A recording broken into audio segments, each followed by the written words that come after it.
My name's Rosalind Bertram. I'm the editor of Global Implementation Research and Applications. We affectionately call it GIRA, G-I-R-A.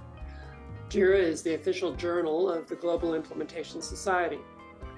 We noticed that the experience of practitioners and others engaged in or impacted by the day-to-day work of implementation are not being published as much as we would like. We think there's lessons there for the field to learn from.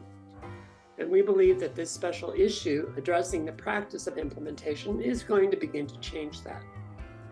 This brief video is going to provide a few tips and tricks to turn your experiences and lessons into a manuscript for this special issue.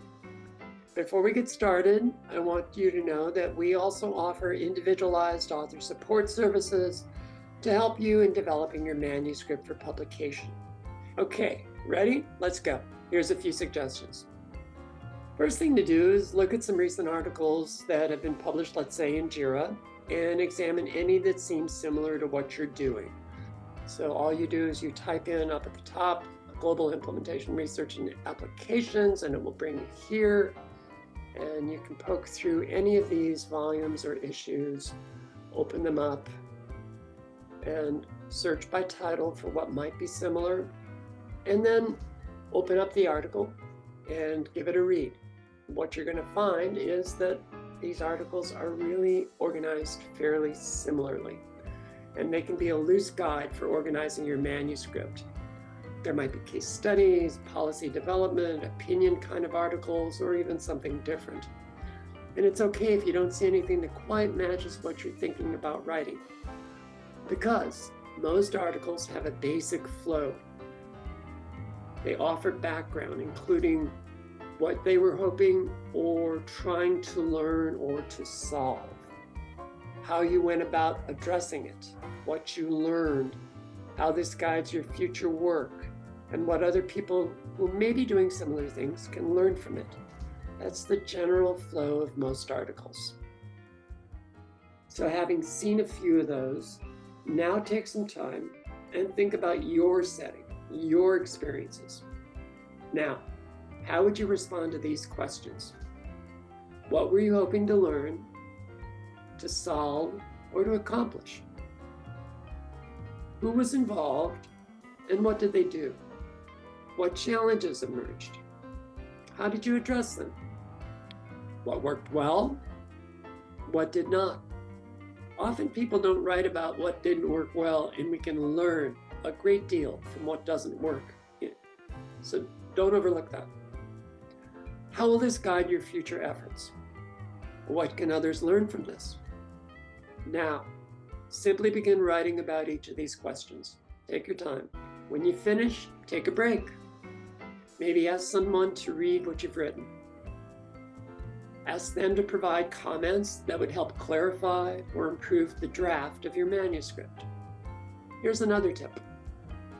As you integrate their comments and as you refine your draft of the manuscript, keep in mind GIRA readers come from different global regions, different disciplines, service sectors, settings.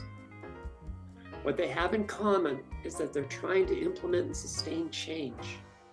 Remember, many of these readers may not be familiar with your field or the work that you are doing. So try to avoid using jargon or abbreviations that seem secondhand to you. Everybody must know this, but a lot of people may not. Instead, think about how you would explain to someone who knows nothing at all about your field or your work. Here's another tip. This broad global audience will be interested in how lessons you learned relate to other implementation efforts, to implementation frameworks or models, to what we currently know about implementation. We're going to flash some links to some of those frameworks and models on screen now. There's a few that are fairly commonly known and used.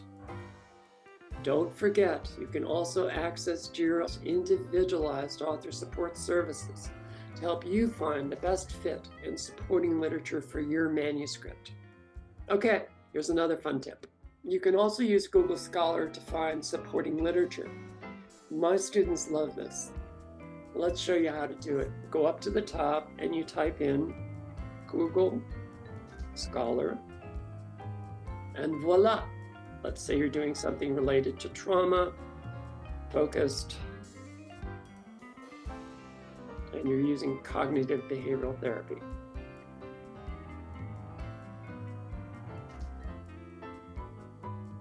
And with one click, we have over 1 million possibilities that you can look and find things that are related to something that you are doing. Now, how do you navigate all of that? First thing is, if it's in a hyperlink on the right-hand side, you can open it up automatically like this. And you have full access to that article. Here's another tip using Google Scholar. How do you pick from these? Well, there's hyperlinks that say cited by. This one cited by 385, this one only by 66, this one by 644 other publications. The number of citations means that a lot of authors have found whatever was in this publication to be related, useful to what they're writing about. So you can sometimes pick by choosing, well, how many people cited it. Now, if you click that hyperlink, it gets you access to every one of the publications that cited that article. So what we're doing is we're winding our way through a rabbit hole of related articles that are available. Go back to our original page, and I'll show you 2 other useful tricks. You can also look for related articles to what this one is about. This one is about an evidence-based update for psychosocial treatments for children and adolescents exposed to traumatic events. Now, let's say we want to see, well, what else has been published specifically about that? And you click related articles, and you can scroll through as many pages as you would like to find related articles. Final tip from using Google Scholar. When you're writing your manuscript, you're going to have a section at the end called References, where you present anything that you have used to support presenting what happened at your site. And you're going to be citing. So how do you cite for references?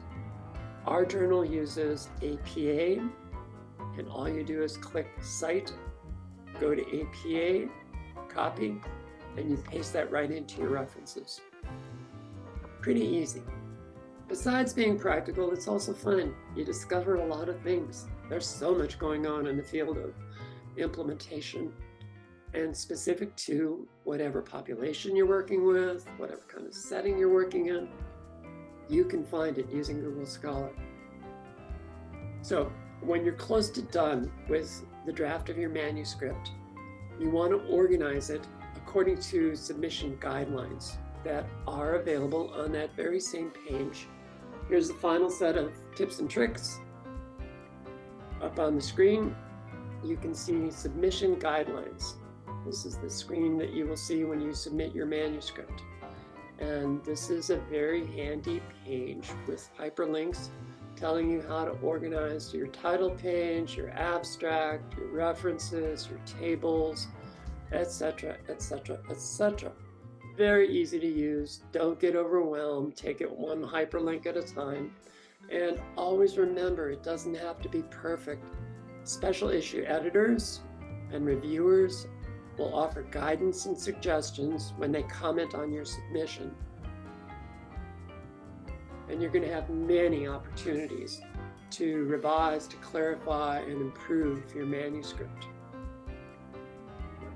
Well, I guess one more final tip or trick.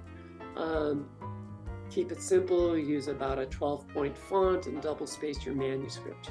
I hope this was helpful. Please remember, your experiences are extremely valuable to the field, and we're here to help you. Okay? Now, start writing.